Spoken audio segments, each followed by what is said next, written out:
Ladies and gentlemen, we have an exclusive interview with the alchemist himself, Todd Cleckner from 9reC. How you doing tonight, Todd? Okay. Doing well. How you, Diamond?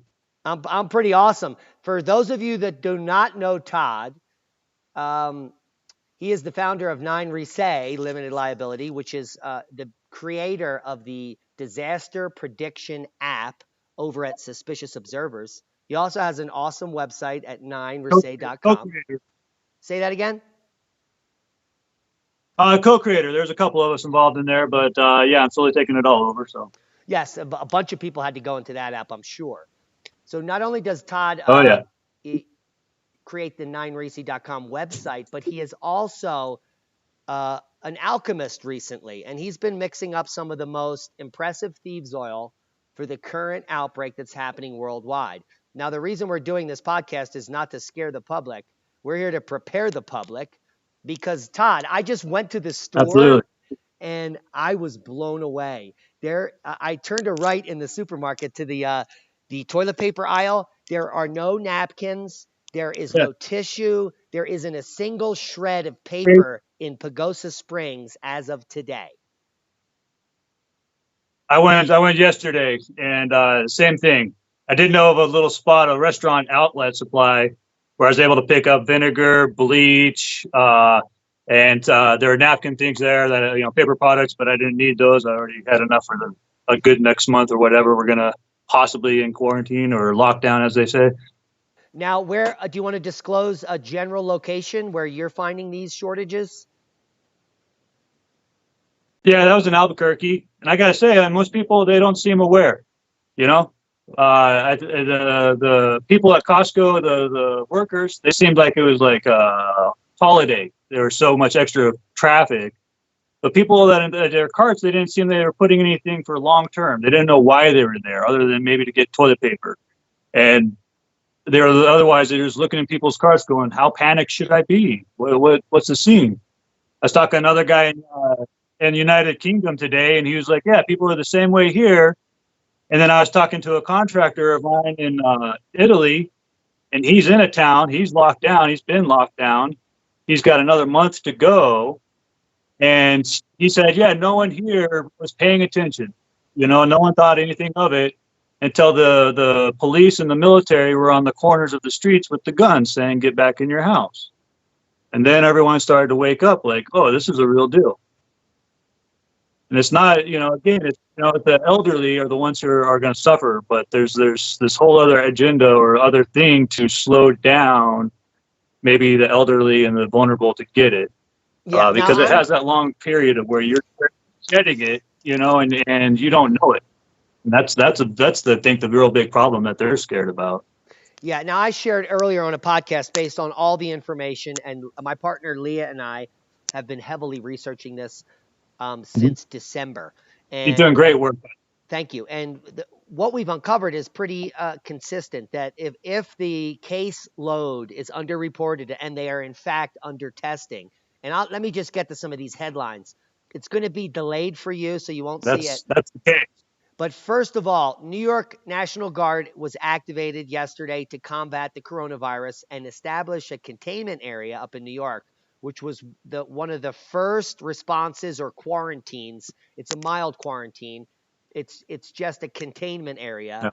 But this is just the beginning. And Australia, just coming out in the last 6 hours, is being recommended that they shut all of their borders, close all of the schools, cancel all masses and other events over 250, or face complete and utter coronavirus epidemic. And that's the headline. And this excellent op-ed coming out from the Atlantic, which is atypical. I mean, they're 50-50 hit or miss. This is an exclusive, the strongest evidence yet that America is botching the coronavirus testing.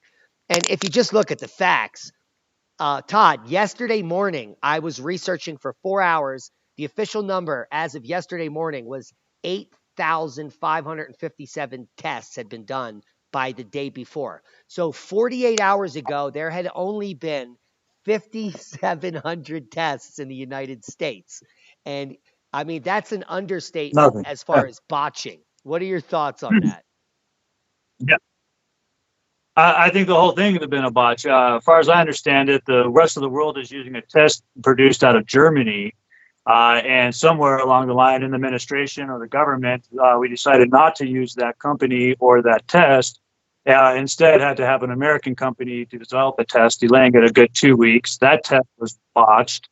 Then we had to have a new test come out. And as far as I can tell, uh, all the doctors are saying we cannot give everybody a test. And so it does follow a protocol of who had the closest contact to a confirmed case. And that is how tests will be given out.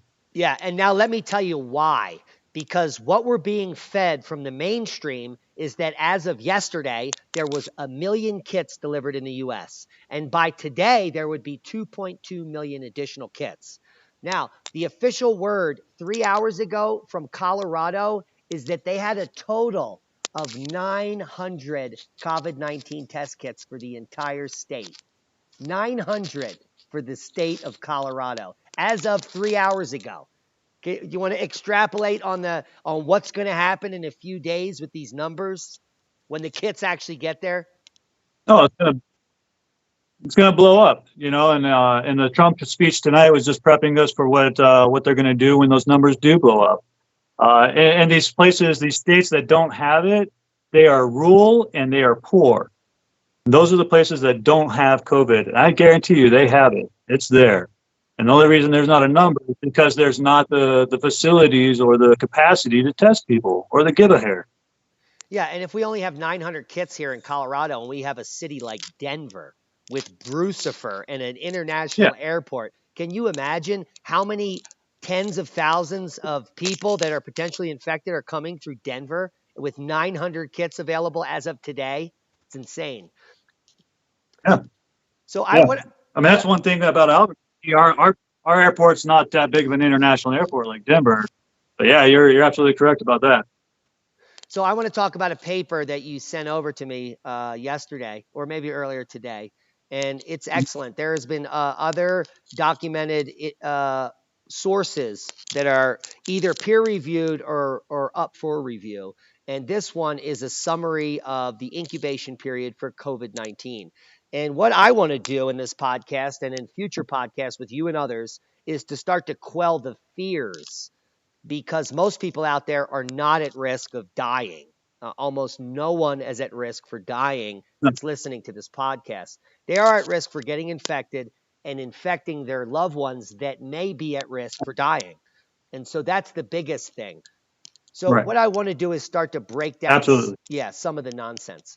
And what we know from all the cases, over 120,000 worldwide with over 4,000 deaths, is that based on evidence and monitoring, physical evidence of people's actual reporting within hospitals, there is an average incubation of 5.1 days. And let me just read the summary and get your thoughts. Right.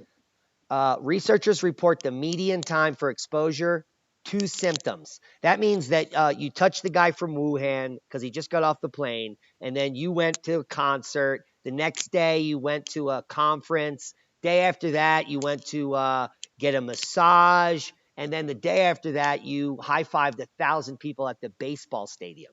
Okay? And then the day after that, you wake up and you're sick. And that is why this disease is, we will not be able to contain it. Because what you just did was you infected 1,400 people in the last 5 days. What are your thoughts? Yeah, I totally agree that the incubation period is what gets you, where you're feeling fine. You have no clue that you're shedding disease here, and so you're going to go see grandma, at the nursing home. You're going to go see dad at the hospital. You're going to go and do your job, which is whatever public situation it may be, and you're shedding this stuff. And one of those people may have CPOD. One of those people may have a respiratory problem, and they don't have the internal energy to fight it off. And those are the people that are having the problem. And you're innocent. You don't know. Well, when I get a cough, a fever, I stay home. I don't have the initiative to go out. But if I don't know, I'm going to go do my normal thing. And I think that's why they're trying to do this quarantine thing of this lockdown, uh, is because that's how they can stop it spreading. If they can lock it down for 30 days, they know there's been an interruption. It's like when you're fighting a forest fire and you put up a fire break, right? You cut a big line in there and you do a back burn. There's no more fuel for it to carry on. There's no more host for it to travel amongst. Okay, I was just on mute. So that is the point. And now Leah and I have been scratching our heads for 6 weeks because of the data that we were aware of. Internationally, there was a 14-day quarantine imposed for cruise ships and most other people. Now, based on this paper coming out March 9th, Todd, let's break it down for the people. This is a global pandemic because every single country that was dealing with this disease dropped the ball. Starting with China, it spread worldwide. We implemented a 14-day quarantine, but based on the data, with a 5.1 average incubation, that means if that you quarantined 1,000 people, Todd, and let them go in 14 days, 10% of those people are infected and still incubating. They may not even test positive. And what we've seen is people test positive and they test negative and positive again. So, based on the analysis of this paper, here's what it says. The researchers estimate that for every 10,000 individuals that were quarantined for 14 days, 101 of them would have developed symptoms after they were released. So you have 101 super spreaders per 10,000 for every 14-day quarantine. And therein lies the problem. Yep. Yeah. No, it's hard to control it. And I told my friend over in Italy, here, and I think it's why all the countries have been slow to react, really. It's almost like civil war to ask people to stay at home for 30 days. You're asking for some serious resistance in this country. I can see that happening. Well, luckily, I heard amazing things coming from our president, which in my opinion is quite infrequent. And some of the good talking points that came out of this discussion was that he was working with bankers to supply low-income loans to almost all businesses. These will probably be mandated, that like they'll all be given. And this is so you can pay your mortgage, your rent, your everything during this debacle. So that's some good news. But it would be better if, for once, the government bailed out humanity instead of giving them low interest loans, where on the back end, the bankers are going to win on this anyway. They're already winning. They've already shorted the market. And now the bankers are going to give out $50 billion in loans across the U.S., which have to be paid back by the poor people, the working people, you and me. Right. When the government best thing I heard him say, the government is going to just print this fucking money. Yeah. Best thing I heard him say is that he got the insurance to say they're not going to charge for testing or treatment. That was the best thing the common guy got out of that conversation tonight.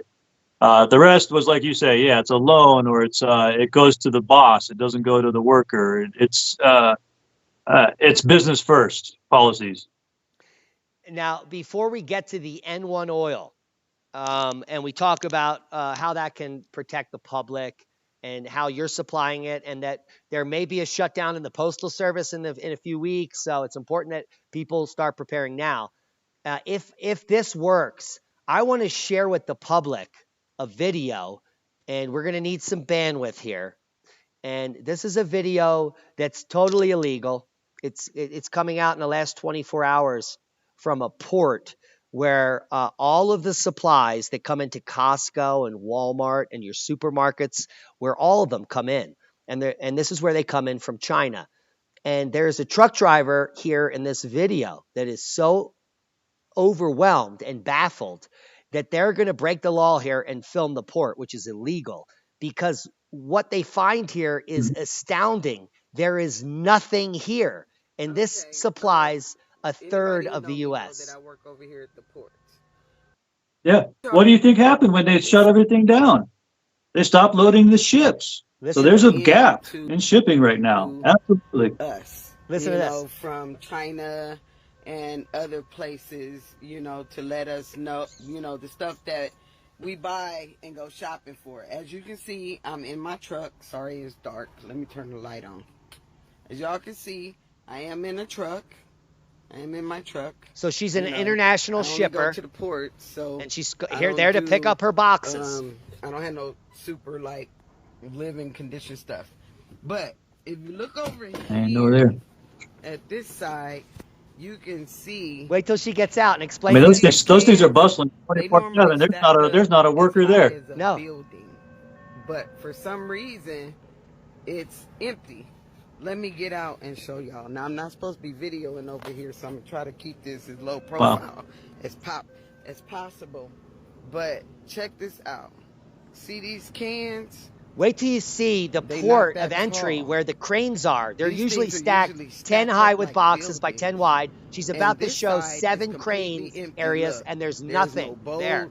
There's no workers, no offloaders, nothing. Just this stack of cans. That's it. No movement. Yeah, I see that. Empty cans, around giant cranes that are offloading nothing, which usually work 24 hours a day.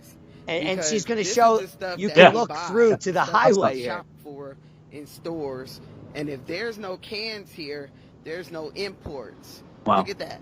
You can see all the way over to trucks going on the other side, which lets you know that this is deserted.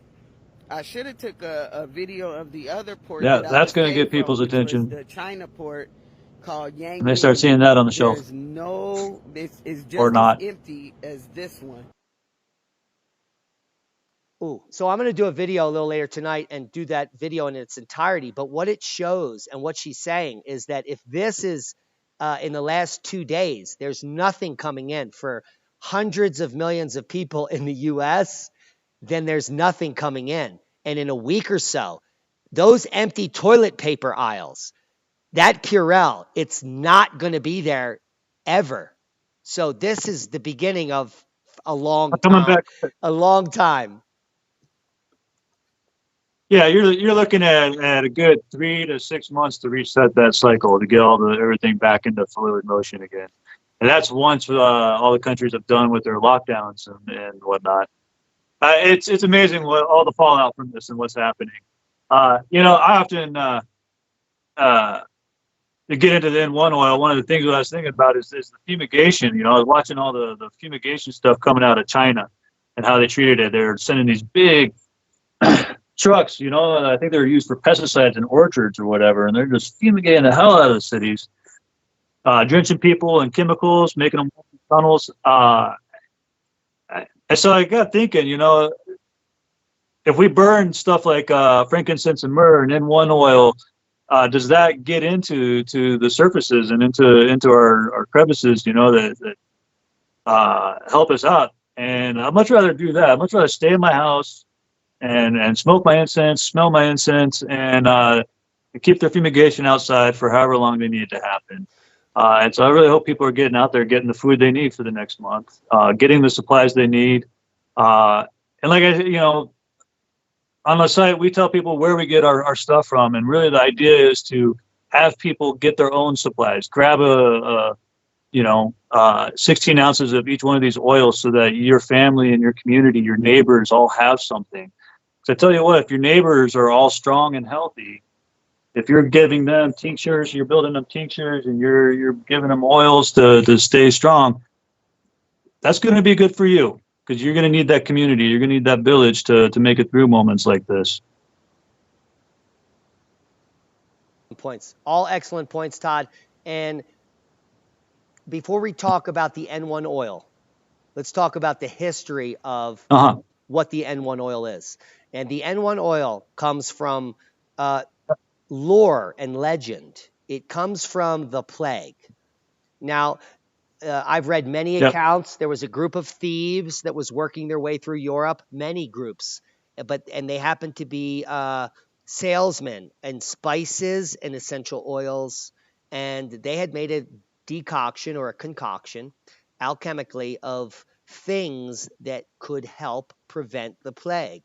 And I'm sure it was an experimental process, but at some point, one of the groups of spice merchants came up with the right recipe, because they were able to go in Yeah. and take all of the belongings of the dead and not die themselves. And if I could read this Yeah. Well, I quote tell you, here. Okay, go ahead. well, for me, the plague. You got to understand the disease, right? So the plague is bacteria that's spread around by fleas. We have a little patch of it between me and you, actually, up in north of Santa Fe.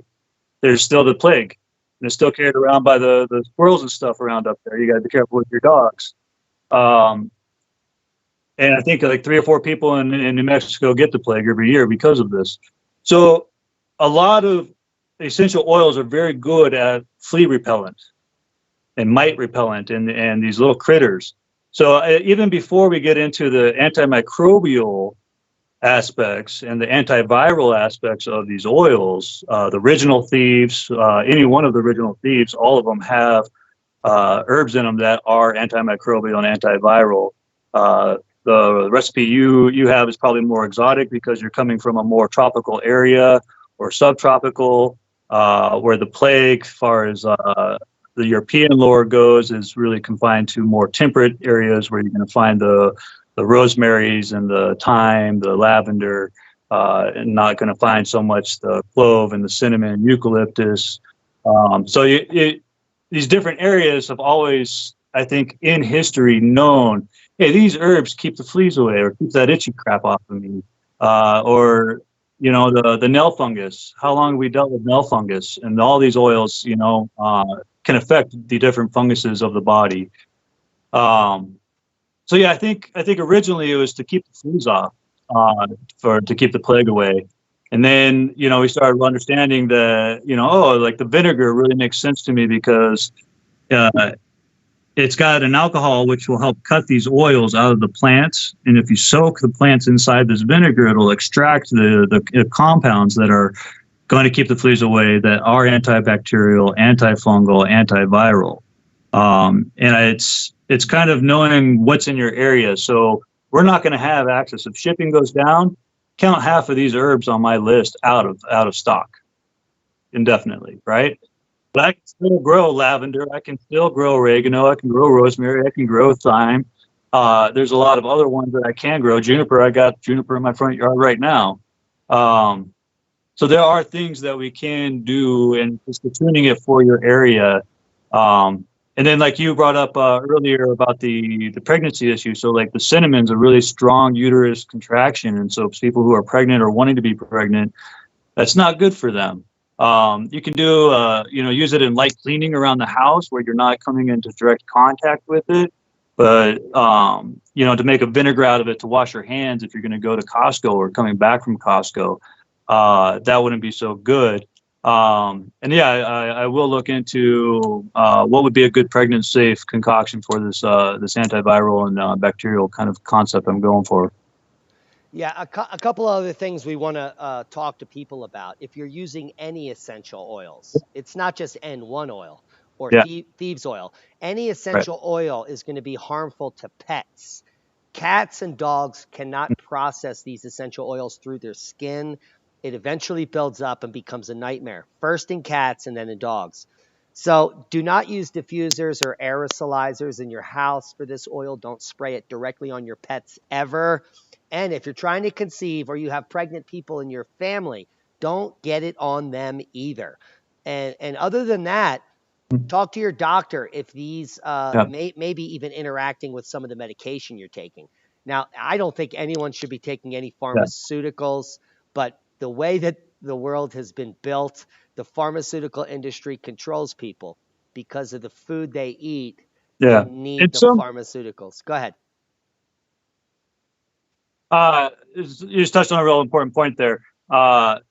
These oils are steam distilled, and so they do have compounds that aren't good for human ingestment. Like you don't want to take these internally. These are for topical. They are for leaving a residue on surfaces, on your hands, that is antibacterial, antiviral, and like I say, as an incense smoke, we put 2 drops on an incense stick and burn it. You'll be all right there, but you don't need to stick this in your vaporizer. You don't need to nebulize this. It's not for that. No, and if you're not dealing with pregnant And there's people a or safety, we have a pets, go ahead. safety page. Go ahead. What are you saying? There is a safety page there that goes into a lot of this. There's some links that go into, other people who have far more research into this. And, I try and inform the customers as best as I can about what I know. And um, a lot of things I've added because of customers, suggestions. So keep those coming, please. Yeah, and I think we helped there too. But Leah was impressed tonight because she relooked at Yeah, the website after I told her about what I told you, and she was impressed because you have links to some of the papers, or you've included the information from the recent papers that we've been looking at on nutraceuticals, specifically the list of herbs that are in this oil. Now, for those of you that don't have pregnancy issues or pets, this is amazing because if you just get a half an ounce of this thieves oil, you can produce 100 gallons of cleaner. I mean, like 100 hand sanitizers. It's that concentrated that for every 16 ounces, 10 to 15 drops is all you need. And because it's residual. So, and if you use an alcohol base, what you're going to do is be able to get it over a large area. The alcohol also kills viruses. So that's going to help. And then the thieves yep, oil is going to remain as a residual for long term, for days. And that's the beauty of this, which is yep, why we're recommending it. yep, yep, yep. Absolutely. Yeah, it's good. We use it as a vinegar. We mix it in with a little bit of alcohol and then 28 or 26 to 28 ounces of vinegar, like a 10% acidity. And that's our general wipe on handles, on the tables. I have, let's see, I don't have any handy right now, but I do have new bottles. I was going to ship out the alcohol sprays, but I can't do that anymore. It's kind of a complicated shipping process, I guess, to ship explosives. Um, and but I did get a nice soap. There's a new product that we put up there. It's a soap. It's 1 ounce to a gallon, which makes it about a 1 to 100 or 1 to 120 dilution of the oil to a soap, and that's enough to be bioactive. And that soap is really mild. It's an organic soap out of olive oil and coconut. It is not for washing dishes. It won't cut grease, but man, it leaves your hands soft. I also wash my hair with it, and it's also real nice with that. Um, so Excellent. And so, guys, I yeah, also want to recommend if you just get a half ounce of this oil, and because you're on a low budget, you can watch a video that I yep, produced a week ago and learn how to make cleaner and disinfectant for all your friends and family. For 25 bucks, you can literally make probably 50 or 60 jars of this because you're only using 25 drops for yeah, 16 ounces of vinegar and so on. And if you watch my video, I break it down pretty easily. You could also just Google it. There are hundreds of recipes on how to use thieves oil as cleaner. And but what I want to say, Todd, is that also we're not trying to gouge the public. This is not what we're trying to do. We want to get this out to you before it's too late. He's provided the list yeah, of ingredients. You could make your own oil. The only problem is it'll cost you about $3,000 to buy these ingredients.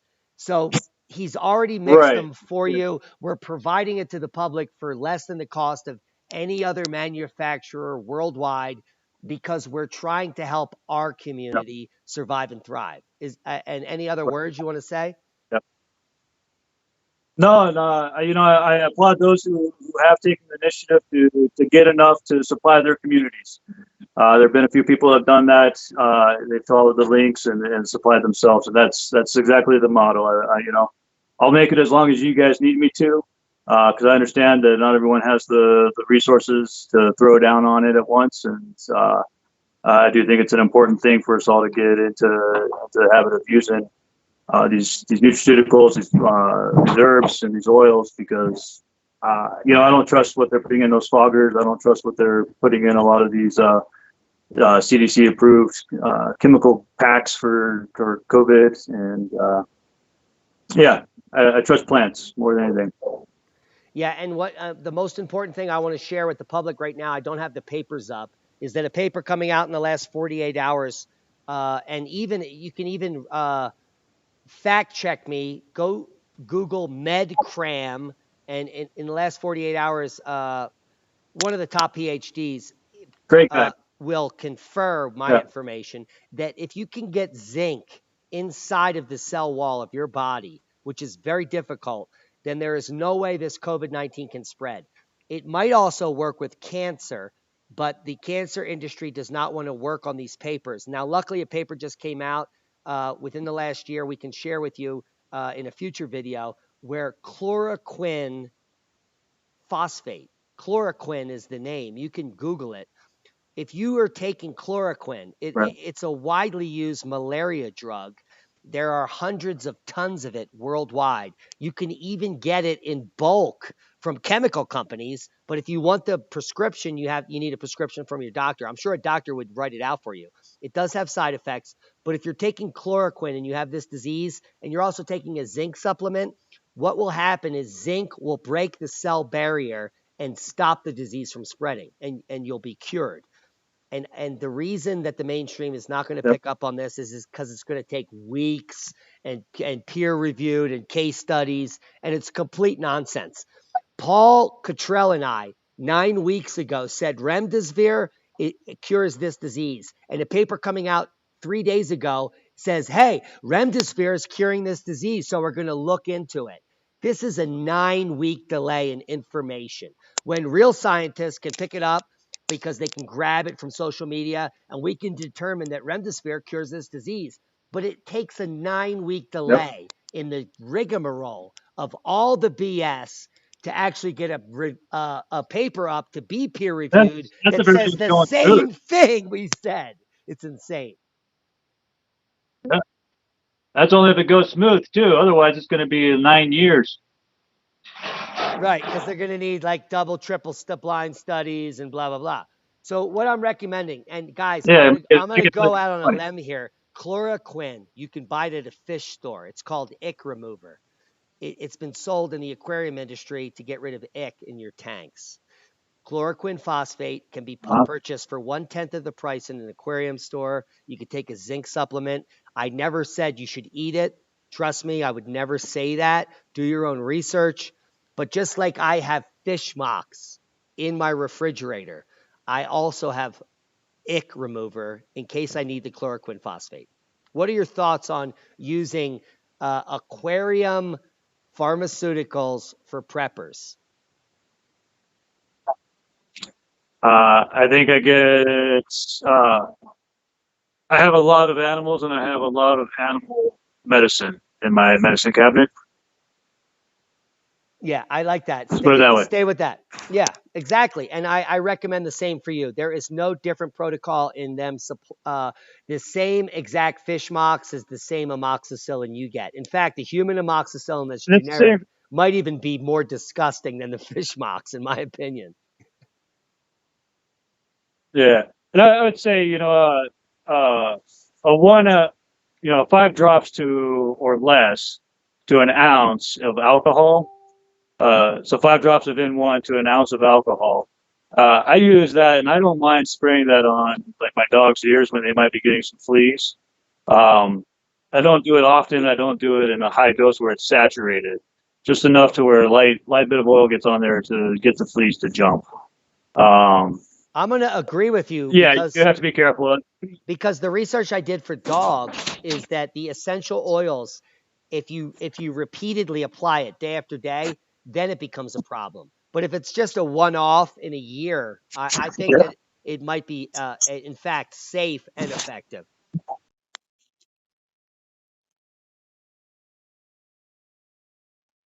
Todd, are you there?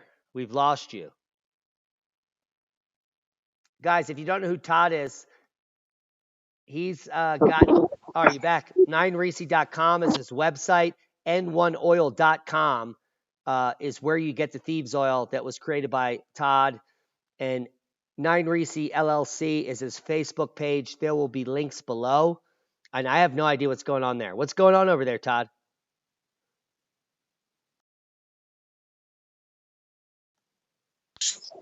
Hey, sorry guys. Just had a family come in and my dog's going to be a little grumpy. So. Oh, okay. All right. So we're closing up. Yeah. What's going on? So if you need the n1oil, Todd will be happy to Not much. ship it out to you. Go ahead. Yeah. No, yeah, we got plenty. We're ready to ship. You know, start making some tinctures for your neighbors. And yeah, if you're into the earthquake forecasting, be on the lookout. There's some cool stuff coming out with that here in the next month or two. All right, but more importantly, let's close up on a final thought about shipping in the U.S. because you and I were talking about this. Let's say that all these cities get quarantined. Yeah. We do a bad job at containing a cold. The coronavirus can't be contained, which is why I don't know this, why the CDC is trying to contain this. We can't contain a coronavirus, just like we can't contain the flu. So once this spreads epidemically, it's already a pandemic. In about 4 to 8 weeks, let's say 20% of the population has it, they may stop shipping for a month simply to stop the spread of the virus. Yeah. I mean, it could be that crazy. Yeah.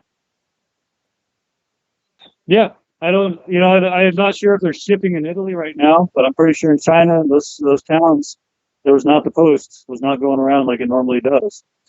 And that's, that's something people got to think about because communication is going to be cut down. Like we've already talked about with shipping, as far as our goods, that's going to get disrupted. we just showed a video; it's already done.